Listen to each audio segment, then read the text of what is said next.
Hello everybody and welcome to the third annual running of Marble Madness. We're here once again at the Prairie Parkway with a little bit of a remodel here. The open track section a little bit different from last year. We'll take a look at that right here. So you're going to see out of this bend there's a smooth section with the index cards and then a bumpy section, which is going to really slow your momentum down. So you're going to want to stick to the low side of the track. A little bit extra strategy here as we're going to demonstrate it right now. So it's a little bit slower out of the gate, but marbles will still pick up the speed towards the lower part of the hill. Actually, a really nice pass right there. And as you can see, going up to the top really slows the momentum down. So just something to watch out for there. And there's your track specifics. That turn, as you can see, kind of the marble is a little airborne in that picture. It's going to be very sharp, and they're going to have to handle that one. But let's get things opened up here with the upper left part of our bracket, starting off with Google Earth versus Slimeball, 1 versus 16. The 16 gets a great jump and gets a huge lead on the defending Marble Summer Championship champion. This could turn out to be a blowout right now, and this lead does not look like it's going to get any closer. Slimeball is going to walk it on home. Dominant margin of victory and an instant upset to start out Marble Madness in its third season. And Slimeball really just got a great jump here. I think Google Earth really expected he was going to get out in front, but just couldn't. And now Fireball versus Cherry, our second matchup here, 8 versus 9. And let's see, Fireball stretching that lead, but Cherry now going to start closing down. Can he get a release? Out the back side, they both go to the high side, and that's going to cost Cherry the race. Maybe if he stuck to the low side, would have had a chance, but even though Fireball did take the high side, he still had a lot of momentum on there, and didn't really seem like he was slowing down all that much. Cookie Dough versus Cyclone. Cyclone, the champion of Marble Time Attack, our off-season series. But he's fallen way behind the pace here, and this one looks like it's going to be a similar margin of victory to Slimeball over Google Earth. Cookie Dough going to walk it on home. One of the oldest marbles in our competitions finally gets someone to go his way in Marble Madness. He's had a really rough go of it over the past few years, but that's a confidence-inspiring race from him. Now, your Grayscale and Great White Shark here, one currently in the Marble Summer Championship, one formerly, and the former is really running out of time. He's running out of stamina. He's going to get a big run towards the end and had a chance, but he bumps into Grayscale and just pushed him off the line. He pushed him across the line. Man, look at that speed he came out with. Grayscale was really struggling, but planted himself in a great spot where he just absorbs the contact for the win. Now Werewolf and Tree Frog, and it's the 11 seed with the lead. Tree Frog stumbles a little bit right there. This could be a second upset for our Marble Time Attack Marbles. They might be 0 for 2 unless he can come up with the run, but he can't. And Marble Time Attack Marbles 0 2 so far in their runs. There's 8 total marbles, 2 per part of the bracket, and rough stuff for Tree Frog. Now Nightfall versus Tidal Wave here. And Nightfall gets a nice jump, but Tidal Wave going to slowly try and bring this one back. Now Nightfall stretching it a little bit more. Tidal Wave really going to need to put on the afterburners. Running out of time. Nightfall goes to the high side, and Tidal Wave could only follow. Couldn't really break out of the slipstream and kind of got pulled along with them. And then ended up bumping into him. We're seeing that kind of be a strategy for these marbles in front. Now, Prairie Grass and Fiesta. Fiesta right onto the back of Prairie Grass. Now they're going to speed up. Still right there, only a couple of inches away. Fiesta gaining. And oh, he comes up with the pass on the open track. Fiesta has the lead, but Prairie Grass fought back. And that one is so close, but it goes to Fiesta. We're going to have to basically freeze frame this. What a smooth pass on the open section, but Prairie Grass not giving up, fighting him, and just barely Fiesta. What a race right there. That's about as close as you can get to having a buzzer beater in one of these races. There's now Party versus Grasshopper.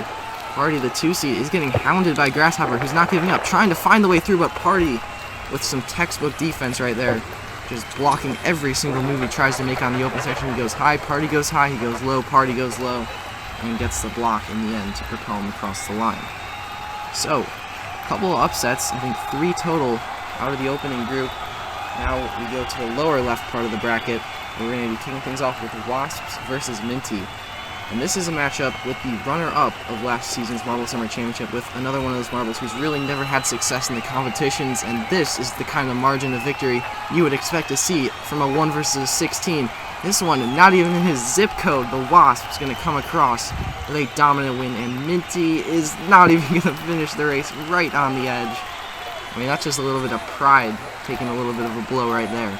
But the Wasps, from the start, were just dominant in that race. Now, a Marble Winter Games matchup between Celtic and Mudslide. And Mudslide going to have the lead here. He really struggled in Marble Winter Games where Celtic was quite good, but Mudslide might have his number here. Celtic going to try and make the move and cannot do it. Mudslide comes across with the first upset of the lower left part of our bracket.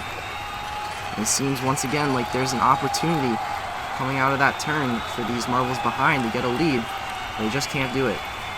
Now Titanic, who choked away the Marble Time Attack Championship here, going to try and get the first win for his competition mates, and he will. Marble Time Attack marbles are now 1-2 overall in the competition. Is Titanic pretty solid right there. Zombie versus Titanic. I think that's a matchup we saw in the first overall season. I'm pretty sure it gave us one of the closest margins of victory ever. But this time Titanic makes it look a lot easier. Now Hurricane, the GOAT of marble racing on this channel, has a huge lead over Avalanche. They came in at the same time, but Hurricane has stayed in competitions longer and clearly is still the better of the two. It's a big lead. All that really happened was at the start, it seemed like Avalanche tried to move right there, went way too early, ended up losing out. Now Silhouette and Patriot. I think this is a matchup we saw last year. They get seated in similar spots, and now it's Silhouette with the lead, but Patriot has tried 3 times to get through, can't find it. How about one more as we go to the backside, gets in front, and Silhouette is out. Oh my goodness. That's the heart of a champion right there. He tries 1, 2, 3, 4 times, I think, during that race. And you're going to see one, or that was the second one, the third one, and here comes the fourth. Smooth line that he knows he can go up to the top because he's in front. That's a great job positioning himself for the win right there. Now Ocean Breeze versus Forest. Going down, and it's Ocean Breeze with the lead. Forest trying to bring this one back, but doesn't really have anything to say about this one. And it's a comfortable win in the end for Ocean Breeze. And really, he just got the good jump. Forrest tries to make a move, but he's just not quick enough. And pretty much from the start, that lead just kept getting bigger. Now Lightning and Flame. Lightning had an incredible start to Marble Winter Games this year, but kind of failed out in the end. But right now, he is trailing. Now he's going to have a chance to make the move. Can he find it? No, he goes to the high side too early. And Flame is going to pull out an upset. And that is unfortunate for Lightning, who's kind of in a slump from Event 3 onward of the Marble Winter Games, struggling overall. Now Ghost versus Sea Turtle. Sea Turtle tried the early move, and Ghosts are the defending champion of Marble Madness. They've got a huge lead here, and this one is going to be quite comfortable, although Sea Turtle did have a say in it in the end, but Ghost positioned himself just to get bumped across the line. So, the defending champion survives, and our 2 seeds are 2 for 2, our 1 seeds are 1 for 2, with Google Earth being the one that bowed out in our first race. So not a very upset-heavy round here, only 2 coming out of the lower left part of the bracket. We'll have to see if there will be a lot more in the upper right, which we are transferring over to now with Electric Eel versus Chargers. Electric Eel, one of the young phenoms of this channel, especially in the Marble Summer Championship, and maybe in Marble Madness too. He's got a dominant lead here. I think he was in the Elite 8 of our competition last year, and he's going to start off looking good in this one, not missing a beat. Getting Chargers, who's another one of the oldest marbles in competition. He's been out of the competitions for a few years and kind of showing right there. Now Parrot versus Cloudstorm, and the 9-seed Cloudstorm has the lead. Parrot going to have to bring this one back here, trying to mount a comeback. Still got a lot of ground to make up, but he goes to the high side and somehow is quicker out of the back. Oh my goodness. Parrot, how does he do that? He goes to the high side where it's bumpy and is still faster than Cloudstorm. And he gets the win, the 8 seed, with a comeback win at the line. Great stuff from him right there. Now, Flare versus Twisted Thicket. Twisted Thicket was a 16 who had 2 upsets last season before going out, and this season as a 12, higher seeded, he's not going to be able to get any. Maybe he's properly rated now. Maybe people underestimated him last season, but this season he's going up against Flare, who had a great Marble Time Attack season and continues it here in Marble Madness. Now, Evergreen versus Peacock. Evergreen, another one of the OGs in this channel. He's got a huge lead here, and for a 13 seed against a Marble Summer Championship marble, that's a confident victory, and that one was really never close, as Evergreen just stretches it out. There was one try from Peacock right there, but he bumped into him. Now, Carmel versus Circus. Circus had a really rough go in Marble Time Attack. Let's see if Carmel can take advantage. Here he comes, trying to close the gap down. It's going to be really close, out of the backside. Oh, he just grinds him against the wall for the win. Carmel just get out of my way. Physical racing there. And he's just going to take the strategy of just forcing Circus to stop by just pushing him into the wall and arresting all of his momentum while glancing off of him for the win. That's a racing style we haven't seen. It was very common last season, but not so much this one. But first instance of it goes pretty well. Now Slenderman, ooh, that could have been a little bit close had Sunburst taken a better line, but the 3 seed survives. And overall, it's been a pretty solid tournament for our top 4 seeds, whereas in the past, a lot of upsets are coming from those matchups. But so far, so good from them. Now Skyline versus Vampire here. This is one of the closest matchups. Skyline has historically struggled, but has been on a hot streak as of late. He's got the lead, and he's got the victory. Vampire might have had a say in it, but once again, he takes the same exact line as him, and that's just not going to work out. He was faster, though, out of the turn. Now Royalty versus Vortex. Royalty has the lead. Vortex tries once, can't get it done. So we're going to have a couple more tries here. He's known to be an upset producer. Can he get it on the backside? No, he bumped into Royalty too early. And Royalty comes across the line, takes the win. 2/15. All of the 2 seeds so far have won.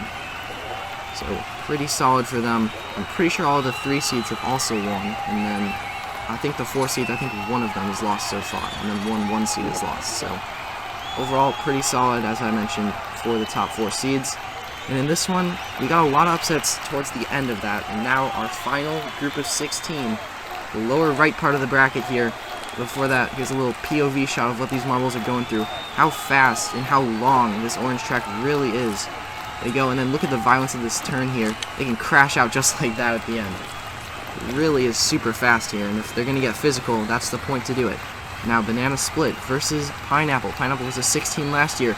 Had a lot of fans. Can he make a comeback this time? No. Banana Split pulls him off.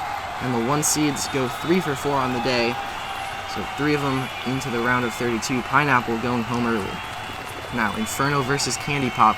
2 that struggled in the Marble Winter Games. Candy Pop tries to find a lane through. Can't do it. Inferno holding the lead, but Candy Pop isn't giving up. Going to try again. Gets blocked again. Inferno now with some separation. Goes to the high side. Slows down to a crawl. Candy Pop is also going to crawl. Is either of them going to finish? Oh my god. Candy Pop! Oh my goodness, he actually got that! They must be going less than a mile per hour. That is insane. I don't even know what to say right there. I don't know how this happened. It seems like Inferno should have so much momentum, but takes a really bad line out of the exit. Candy Pop not much better, but he goes to the high side. Momentum grinds to a halt. Candy Pop working it down. Oh, he just got him.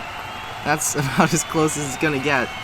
And Candy Pop gonna thank his lucky stars that he's going to win that one.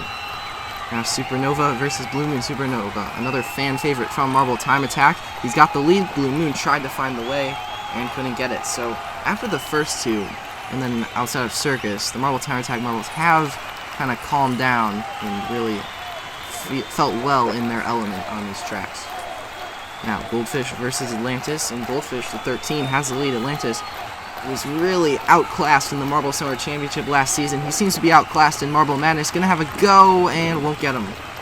Goldfish crosses the line, and that makes 2 of our 4 seeds going out. 4 seeds were spots 13 through 16 in the Marble Summer Championship, so that's maybe a reason why that some of them aren't doing so good. Now, Octopus versus Monarch, and Octopus has the lead. Monarch will have a chance to make a move here. He's going to try and get it out the line, but it goes to the high side too early. Octopus holds on and makes quick work of it. And yeah, that's just a comfortable victory right there. Octopus, solid racing, gets the job done. Alright, now Bumblebee versus Rocky Mountain. And here we go, Bumblebee gets the good jump.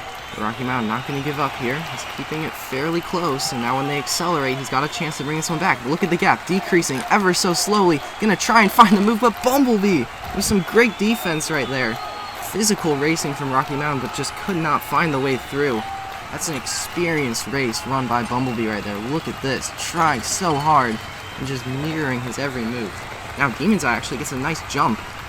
He's going to get the lead early on Blitz, who had a great end to the Marble Winter Games, but so far struggling here in Marble Madness. Can he bring it back towards the line? Demon's Eye holds on, and Demon's Eye, the winner of the Halloween race, makes it look easy. Still in his element, I guess you could say. Now, Scorpion versus Tide Pod, our last match of the day. Scorpion won the original Marble Madness, went out in round 1 of last season. It's been a tale of extremes for him.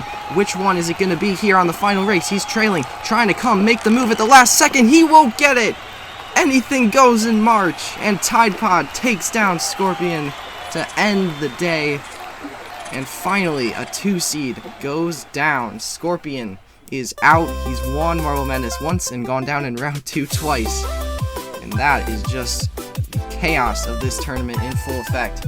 Thank you so much for watching the round of 64 of Marble Madness. I do hope you join us back next weekend when we come out with the round of 32 and the Sweet 16. Until then, make sure to like, comment, and subscribe, and we'll see you then. Take care.